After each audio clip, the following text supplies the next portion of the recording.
Welcome back to This Day Live, the Sunday talk show here on the Arise News channel.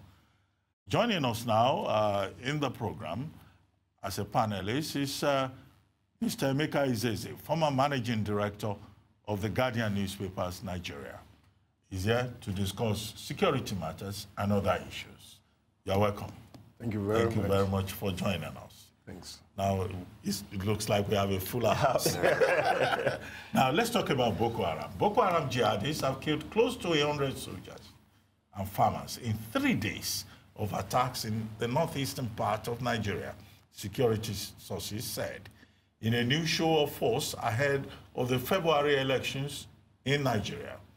Despite the government's insistence that Boko Haram is near defeat, the group has recently carried out a string of major attacks on military and civilian targets.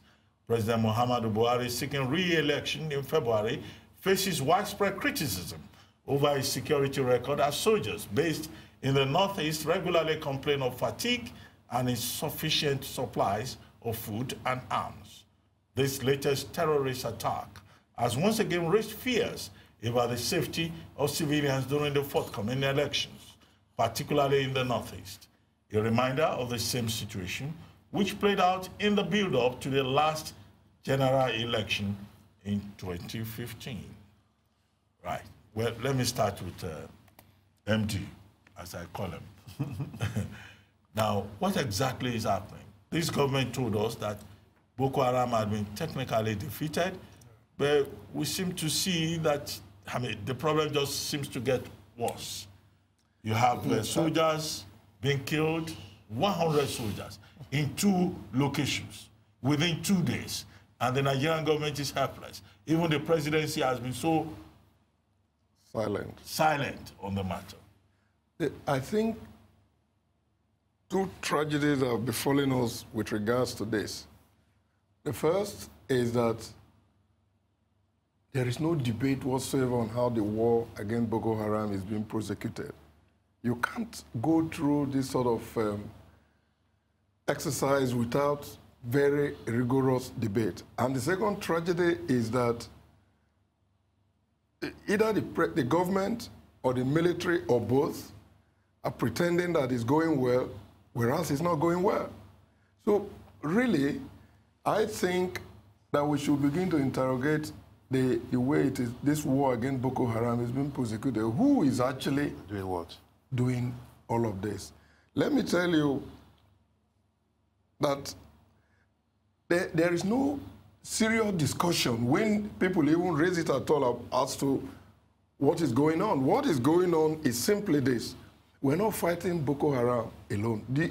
The old Boko Haram is now a faction of what it used to be. The group that is doing the most damage right now is Islamic State West Africa province. And the military said last week that a new group had just come aligning itself with Ansaru. Ansaru also was a splinter group of the original Boko Haram. So what that said to me last week was that at the present time, we have no fewer than 3 terrorist groups operating in Nigerian space. Yeah. You don't hear that being discussed. Whenever anything happens, what you hear is that it's Boko Haram. Yeah. But we know the Boko Haram modus operandi. Simply send suicide bombers, attack and shoot indiscriminately. These people doing this terrible damage are not attacking indiscriminately. They attack military formations. And you never hear that they are actually killed. So what we're dealing with, a very sophisticated force. And then they're leaving our people. It becomes embarrassing for you to see social media videos allegedly coming from soldiers on the front. Yeah, right. You can't, it doesn't happen. So if they are not ready to discuss with us, then we have to be asking serious questions because it should be embarrassing to the government. It's embarrassing to all of us as Nigerians that this is where we are with regards to this war against terror. Now it's even growing. Islamic State, their fighters are usually well trained. They're not indiscriminate. Each time you hear that a convoy was attacked, all the soldiers and policemen escorting the convoy wiped out, it's Islamic State. It's not Boko Haram. Okay, I mean, let me rephrase the question for you. Do you think we're better off now with the war on terror than we were, say, in 2015? You can't be better off when you have three groups operating in the same space that one was operating before. But President Buhari's promise was that he was going to deal with security and that given his credentials as a military general, he was going to deal with the problem. Do you think he has failed? For a while, no. I can't go that definitive. But for a while, they appear to have done some work. Yeah. The problem is that when it got out of hand, either it's not getting the right report or we're not allowed to know exactly what is transpiring out there. Look, all the Islamic State fighters in the Middle East, when they were routed from Syria and Iraq, nobody that I know saw bodies of Islamic State fighters that were massacred. What it said to me was that they withdrew mostly. If they withdrew somewhere. Some of them went into Afghanistan. You know they're there. Some of them moved to Libya. Some of them definitely moved to the West African area. All these ungovernable spaces, they simply found a place and actually set up a group announced called ISWA, Islamic State West Africa Province. They have a governor running it, and his name is al-Barnawi. They didn't hide it. Yes. And when the Dapchi girls were kidnapped, this woman, who is called Mama Boko-Haram, she said, "Oh, my son Barnawi is the one that is a good person. He's a good soldier. He's the one having them. I know that no harm will come to them." Immediately says to you, "That's not Boko Haram. That's ISWA." So we are facing multiple and challenges. Then the soldiers are giving you, well, I hope it's coming from them, and circulating it in the social media that they're fighting with T-72 tanks from the 1970s and 80s. Well, you see, let me just develop this a little bit further from what MD said. Yes, the challenges have increased. And if you noticed, the major reason why President Goodluck Jonathan lost that election was because he was unable to secure Nigeria. I can assure you of that.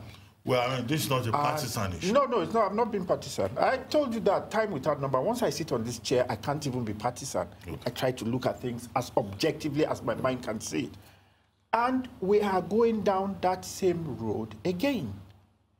And in this case, what makes it even worse is because of the opaque nature of how the government presents facts to us.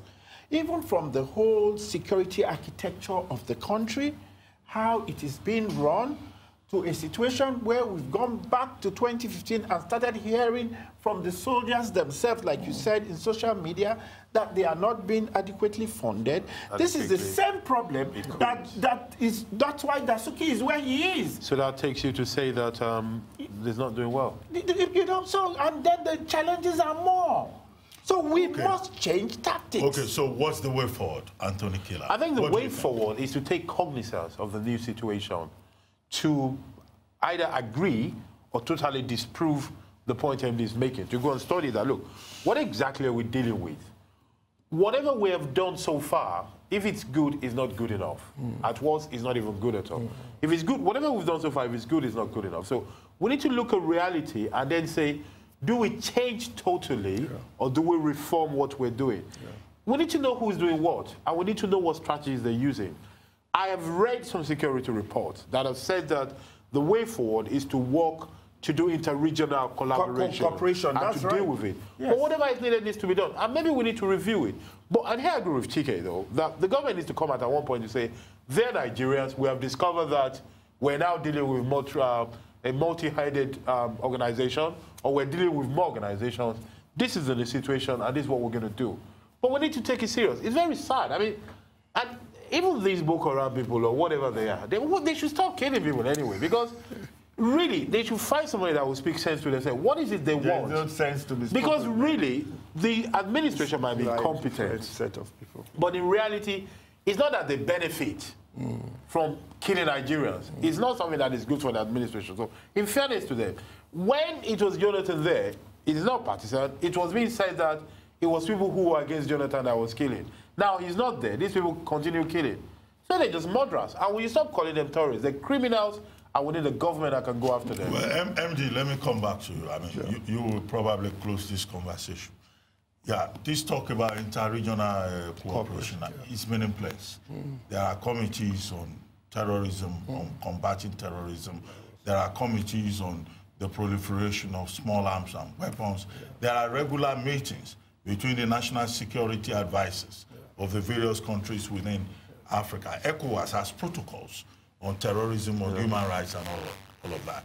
Why has that not worked? All of that. Why has it not worked? What can we do differently? That's what we should be asking the government. Why has it not worked? No, what should we be saying to them? I don't think that alone is the solution. I think there's a need for a mindset change. Yeah. The mindset change is that it is clear that we're not going to win this war purely by fighting these people over a short term. Are there other strategies that you can adopt to begin to work at this problem?